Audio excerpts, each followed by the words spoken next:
Ethan, one of the most common injuries that I hear from almost everybody I know is knee injuries. A lot of guys have either had one knee replaced or even both.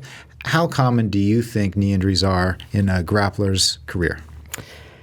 You know, when you look at the data through the NCAA as far as wrestling, the most common injuries are knee and shoulder. Now, that's due to fighting the takedown. That's what data says. Now, when you fight the takedown, you're basically getting torqued. Guys are shooting in on your legs, twisting your knees. So knee injuries are prevalent. When you look at jiu-jitsu, you pull guard. So I don't see it as much. We see it with knee locks, straight knee locks, and if you're playing a heel hook type of game with rotation, you'll see that as well. But the data doesn't support that the injuries at the knee are the most prevalent. Now, as you play jiu-jitsu and you're playing outside hook and you're getting tangled up, there's always potential and possibility to get that knee twisted up. Now, the knee joint itself, it doesn't really lock in. It's just two bones sitting together. So you really have to deal with the integrity of those ligaments holding it together. Then subsequently, you have to deal with all the musculature holding it together. So if you're weak and you have some poor motor control patterns in the hip, and the muscles don't fire in time, or the knee ligaments have been damaged before, you can get injured. So are you suggesting for us to stay healthy, we should just pull guard? If you want to fight that position, as we see with judo injuries are prevalent, right, because of takedowns. NCAA wrestling data shows the same because of takedowns, fighting the takedowns. I think pulling guard may be a little safer. Do you have any idea how to compare the injury rates in judo versus jiu-jitsu? It's hard because with the judo data that I've seen that I used for my dissertation, basically it was due to takedowns and throws. We just don't see it as much. The injury data didn't support that elbow injuries were due to arm locks, where the data that I took, I basically said the mechanism of elbow injury is going to be due to hyperextension of the elbow. Injury to the shoulder is due to key lock or kimura, something of that nature. So I wanted to relate how dangerous injuries were due to the mechanism it served. So hyperextension, knee hyperextension, ankle hyperflexion, things of that nature. What's the most dangerous thing that can happen in a grappling match? Or what's the most dangerous thing, the worst injury you've seen? You know what? Because judo shows a lot more neck and cervical injuries. We don't see it as much because I'm guessing that because we pull guard so much. But cervical is dangerous. Concussions are very, very dangerous. The data doesn't support it, luckily.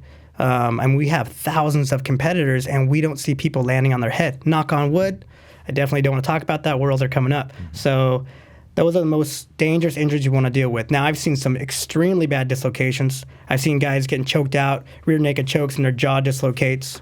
Elbow, knee, ankle, I've put in all of those joints before. We see them because they're common, because once a person gets into competition, they want to fight those positions and injury will happen. Right. So not just competitions, but just an overall grappler's career. What kind of things do you see? You mentioned that knees aren't the most. Are you saying that elbows are the most things that get injured? Yeah, I think elbows. I mean, if you're talking about just about mechanism due to arm locks, because as a white belt, blue belt, you're drilling close guard to arm lock so much that we see a lot of elbow injuries. I think hands. I really think fingers. And if you're talking about chronic injury, holding on to the gi. I mean, you see most people have these nodes on their fingers now. Mm-hmm. Basically it's just arthritic conditions, just holding on to that monkey grip for a long period of time. I don't know how you feel, but after I leave from training, man, I got to stretch out my fingers. They're killing me. The next day they kill me. And I've been training for upwards of 15 years. My hands are fried. Right. So you see a lot of guys, Andre Galvao, these guys tape their fingers all day long. Their fingers are probably pretty fried too. So arthritic conditions is really what you're going to deal with. Being caught up in the guard, being inverted. I mean, you're doing a lot of spine compression, a lot of vertebral compression. You can have all kinds of associated neurological conditions due to that curled up position. You mentioned fingers, and when my fingers are giving me a lot of trouble, I always like to do about 50% gi and 50% no gi, and I find that gives my hands a rest because instead of gripping a gi, you're cupping the back of the neck or the back of the arm or something like that. Yeah, that's great because when I see people with hand injuries and they come to my office and say, you know what, my fingers are killing me, I said, yeah, well, you need to train no gi for a while. Mm-hmm. Train no gi for a week, keep up your jiu-jitsu. I'm not about taking anybody out of sport. Alter your jiu-jitsu, play no gi, your hands are going to recover, you feel a lot better. Yeah. One thing I found in my own training, and I'm curious if you have too, is that I got injured a lot more at the lower belts. And as I progressed through the ranks and spent more years on the mat, you learn to stay safer. You know what positions are trouble, and you know how to move in a little bit better fashion. Of course, you learn the art. Have you found that your injury rates go down as you age, or would it be that? That'd be a great study. What we did see with the injury data was that the white belt, blue belt were the most highest injured at the tournament level. Now, just as you know, as a jiu-jitsu practitioner, when you fight, when you come to train, it's a fight, at that lower level. Once you can relax or even pick and choose your training partner, which is probably the best, right? Yeah. Me being 45 years old, I want to pick and choose my training partner. I don't want to train with that wild white belt, that wild blue belt anymore, even if he is my size. So that's most important. But because of the animosity that you have, somebody being that close to you, and it's such an early part of jiu-jitsu, people just fight. It's hard to tell that person to relax. You may tell your student, tranquilo, just relax and train and roll, but it's just not in human nature. Right. So I think those injuries come a lot more often at the lower belt level. You bring up a good point about a size difference, and you and I are about the same weight, and I'm sure in your academy is similar as mine, in that there's a lot of bigger guys. Yeah. There's guys that have 50, even 100 pounds on me. And I've gotten a little bit more picky about who I'll roll with, just because I want to compete at the next tournament or whatever. But especially at a lower belt, you don't always have that privilege of choosing who you roll with. Do you think classes should be, or partners should be paired up by size, or do you think you should roll with anybody? I started with Hoist and Horian way back in the day. I'm going to say 93. And they had only white belt classes, only blue belt classes, and they always teamed you up with somebody your own size. Even though their methodology was, hey, you need to fight the biggest guy. But they started you off fundamentally like that. Now we see people first day, rolling with somebody who's a purple belt who's got 5 years experience or so, at a different weight class. I really like those fundamentals, and I miss them, that, you train with somebody who's close to your size, close to your experience level. So I think it's important. Yeah. Okay. I want to talk to you a little bit more about your background in jiu-jitsu, but first, one last question about injury prevention. What is, of course, we all know you should tap before your arm gets hyperextended. Yeah. Some of those things you just have to learn the hard way. But what are some things that you do or you recommend in a grappler's daily life to do to stay healthy? Well, nutrition is number one. I mean, you are what you eat, so you are what you drink. So staying hydrated, keep your nutrition relatively decent, even though it's hard to do. You got to have some type of regeneration program. If you're training 5 days a week, 6 days a week, and you're not, stretching, foam rolling, doing breathing exercises, things of that nature, something to augment the intensity of jiu-jitsu. When you go to jiu-jitsu class, you're going to talk 90 minutes to 2 hours of some pretty intense rolling. You're beat up. To come back the next day and do the same thing, if you didn't do something such as yoga, breathing, rolling patterns, like foam rolling, something to break down your tissue structurally that's been so tight, you need something that completely augments the intensity. So what would that be? Something like a yoga or breathing. I know I get stressed out with jiu-jitsu. It'll even give me a headache. So I'll go home and do 10 to 15 minutes of just breathing on my back. And if I have back pain, sometimes that stuff just helps so much. So something to change what you're doing, regenerate. Okay, very cool. I want to talk to you about your new apps that have just come out and also your background in jiu-jitsu right when we come back. All right. So, Ethan, we worked on 2 apps with you, instructional apps on your line of work a couple weeks ago. The first one was called Sports Injury Recognition. Can you just tell the viewers a little bit about what you covered? So with sports injury recognition, when you're an athletic trainer such as myself and you're running out onto the mat, you need to understand and recognize a orthopedic injury right away. So let's say, for instance, I run out there for a shoulder or a knee injury. I need to have the available information from the athlete, what happened, so the mechanism of injury, and because it's jiu-jitsu, I already know what's going on, and then be able to assess that injury on the mat, whether it's dislocated, whether it's broken, whether it's a sprain or a strain. Just get some basic information from that athlete before I take him out of the mat and back to the medical area. So that's just an early recognition of an injury. Second part of that is how I'm going to treat that athlete once to the medical area. So treatment can consist of a referral process if they're in a bad spot. Treatment can be relocating that joint if it's dislocated. Maybe it's splinting. Maybe it's applying ice, some type of support, things of that nature.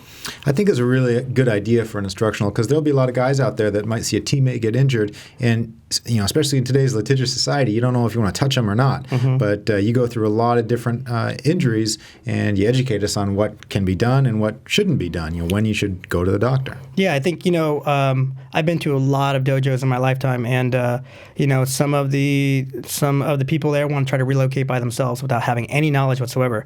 It's a no-no, right? You can entrap nerves that way. You can cause further harm, entrap blood vessels, causing blood flow to the area. So even though it may feel better for the patient to be relocated, you have to know what you're doing and know how bones align before you just go yank on a joint. Wow. Because I remember seeing a guy a few years ago, one of my teammates dislocated his shoulder, and one of my teammates says, "Oh, yeah, I know how to fix that." And he took off his belt and wrapped it around his shoulder and yanked, and then that was it. Yeah. So you're saying you shouldn't do that unless you know a lot about it. If you've done it before and you have good luck with it, do it. But you want to reassess that person right away. If you relocate that joint and he feels better, but then his hand starts turning blue and cold and he can't feel his fingernail beds, well, you're entrapping some vascularity structures, and you're in big trouble. Right. I mean, he's in trouble and you're in trouble. Yeah. So just be careful what you wish for and what you do. Okay, cool. So that one is called Sports Injury Recognition.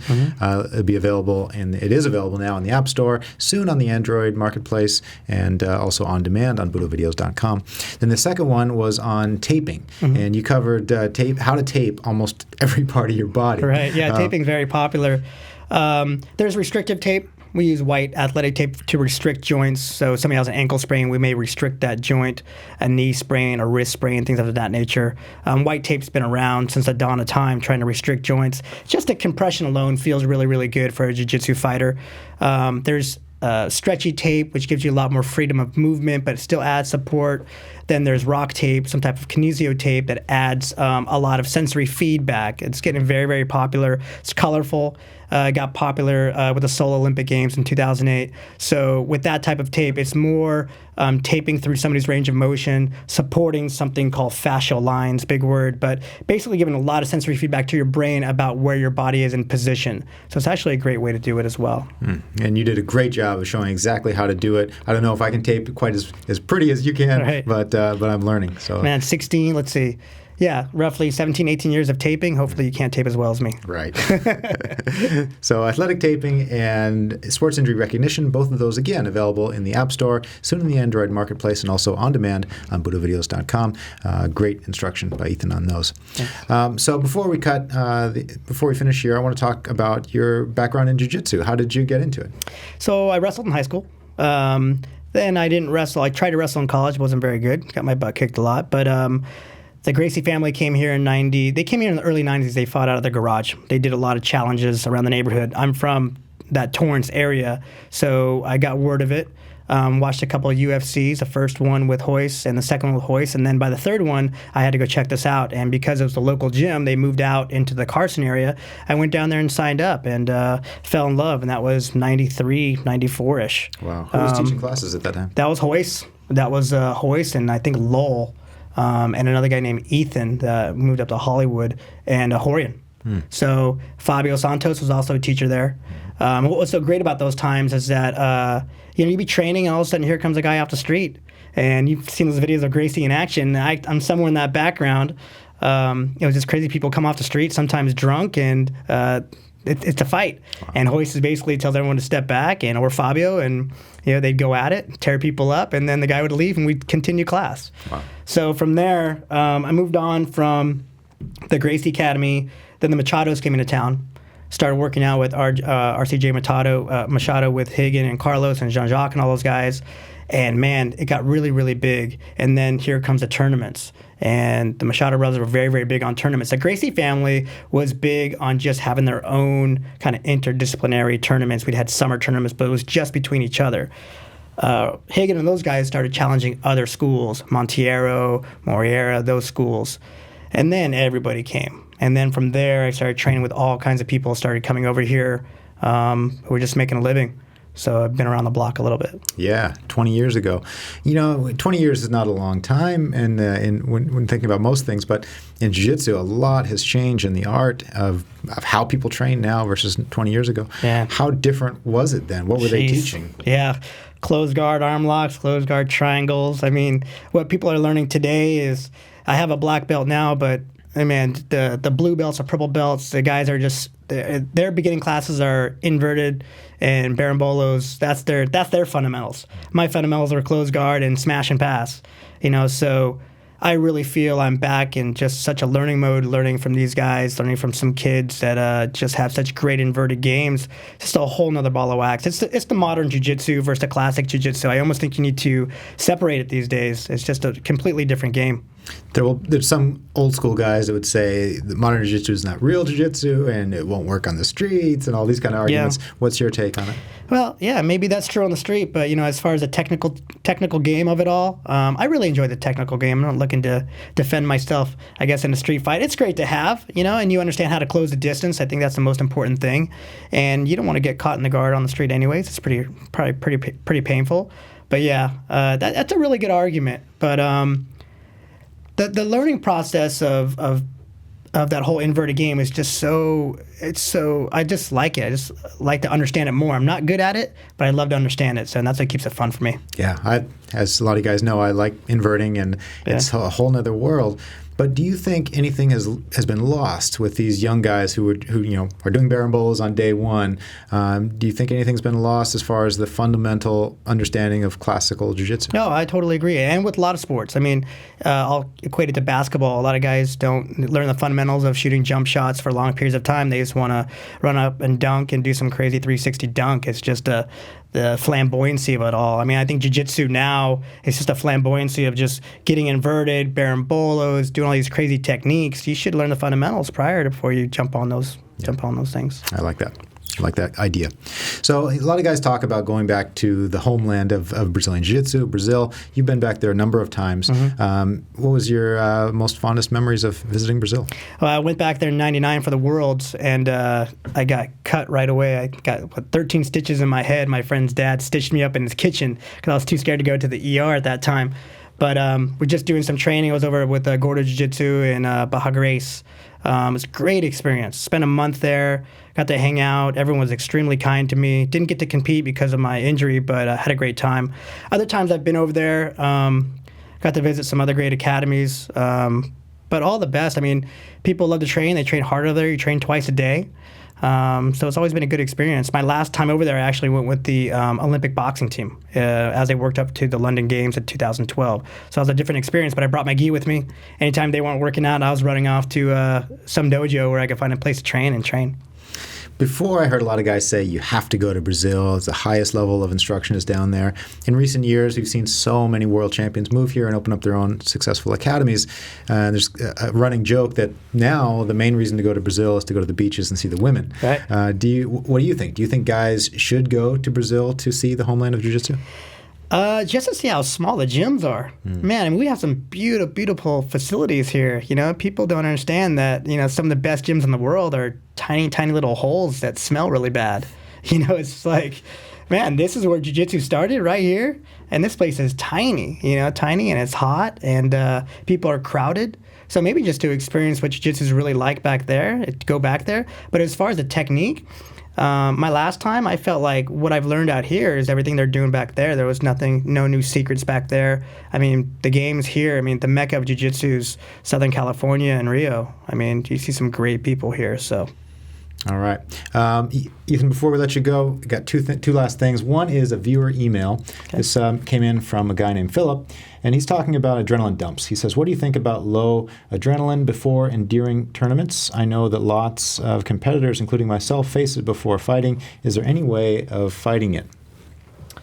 Great question. Adrenaline dumps happen because you're extremely nervous, so your sympathetic nervous system is just spiked. It's a fight or flight method. You have all the excitatory neurotransmitters going out there and dumping into your system. Two things. First of all, you got to compete more. You got to be at that level of just calming yourself when you compete. That's just competing more. Secondly, a lot of people like to take things that basically make them feel bigger, faster, stronger. And I see this a lot with people. People will come off the mat and they can't calm down. I ask them, what did they take? They took something basically to spike their adrenaline. Whether it's a caffeine product, something that's probably not FDA regulated, and all of a sudden they just can't calm down. So that's not going to help you. And people like to try products right before they fight at the Worlds or the Pan. Like they've never tried it before.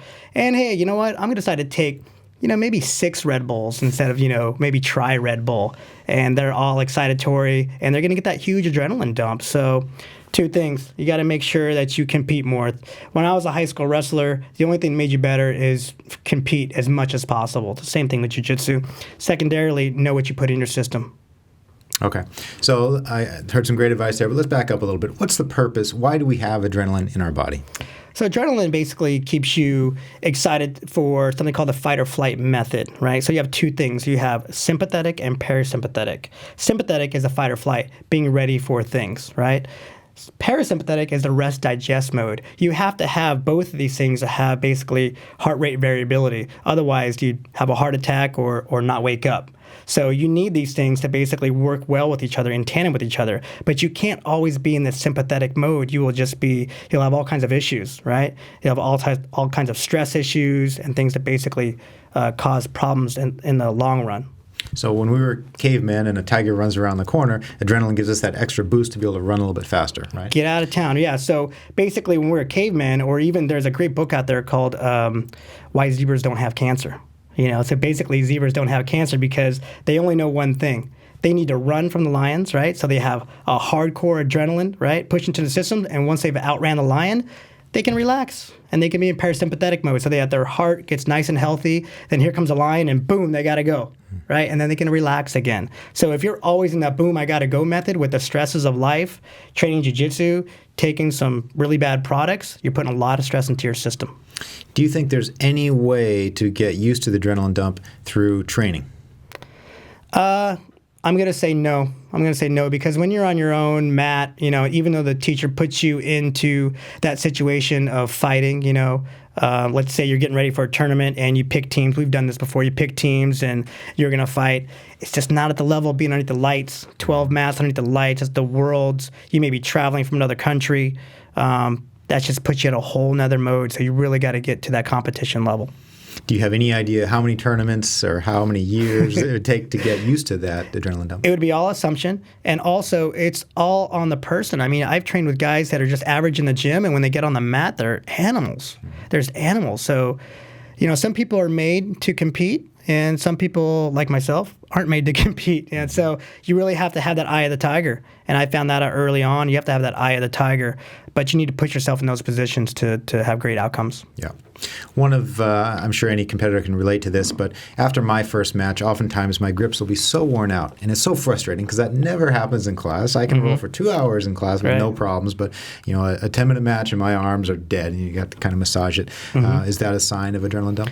That's a sign of just it's a sign of adrenaline just coursing through your system and just you putting so much more stress into those areas of grip, right, that you don't even know it. That's how much more competition's putting stress on you. So you're hanging to those grips with a death grip, putting a lot more energy in there. Your breathing rate, which is the big thing. Breathing rate changes so many things. And if you're out there hyperventilating, you're going to get fatigued a lot faster. You're going to use other muscles to try to help you stabilize. So being calm, right, what they say, tranquilo, right, is the best methodology for you. A lot easier, a lot harder than you can do. So you have to practice that. You need to be in that mode. When you're training, you can say, I'm going to relax, I'm going to relax. Very easy to do, but put yourself, up there against the lights with everybody watching you and videotaping you. It's different. Yep. I think that's one of the most interesting things about competing is learning how to deal with those nerves. What are the challenges in life are there that allow us to overcome those things? Not very much in public speaking to a certain extent, but the audience members aren't trying to break your arms or choke you out. So and also just the pressure of other people. I mean, you started competing not too long ago again, and here's Budo Jake. He's going to compete. Like what? So now you got to, a lot of people are going to be watching you. It takes a lot for you to dig down deep and to get out there on the mats. A lot of people can talk about the tournaments and these tournaments aren't good, but they're not on the mats. You got to be on the mats. So I'm one that needs to be on the mats as well. It takes a lot to actually get out there and take a loss, right, or take a win. So. Yep. Great. Well, before we end, one last thing, Ethan, any advice to the competitors out there who might be competing sometime soon? Just take it easy. It's a learning experience. I mean, even for the highest black belt, it's a learning experience. There's so many tournaments these days, you can't win every single tournament. You have to pick and choose. You have to peak at the right time for the tournament you want to win, right? And I think that goes for the lower belts too. I think for the lower belts, compete as much as possible just to get that experience. For the higher belts, you want to pick and choose what tournaments you want to do the best at, whether it's Worlds, whether it's Pan, whether it's just those tournaments between May and August, but you need to do it correctly. You can't win every tournament. You can't compete at every tournament because you'll have a lot of burnout. All right. Very wise words from Ethan Kreiswirth. Thanks again for coming on the show today. Thanks, Jake. I'm Dr. Ethan Kreiswirth. I'm a certified athletic trainer. Our role as a certified athletic trainer is to care and prevent athletic injuries. Some injuries that you may see as an athletic trainer is ankle, knee, shoulder, even neck injuries or concussions. Our job is to care and provide and also rehabilitate many of these types of injuries.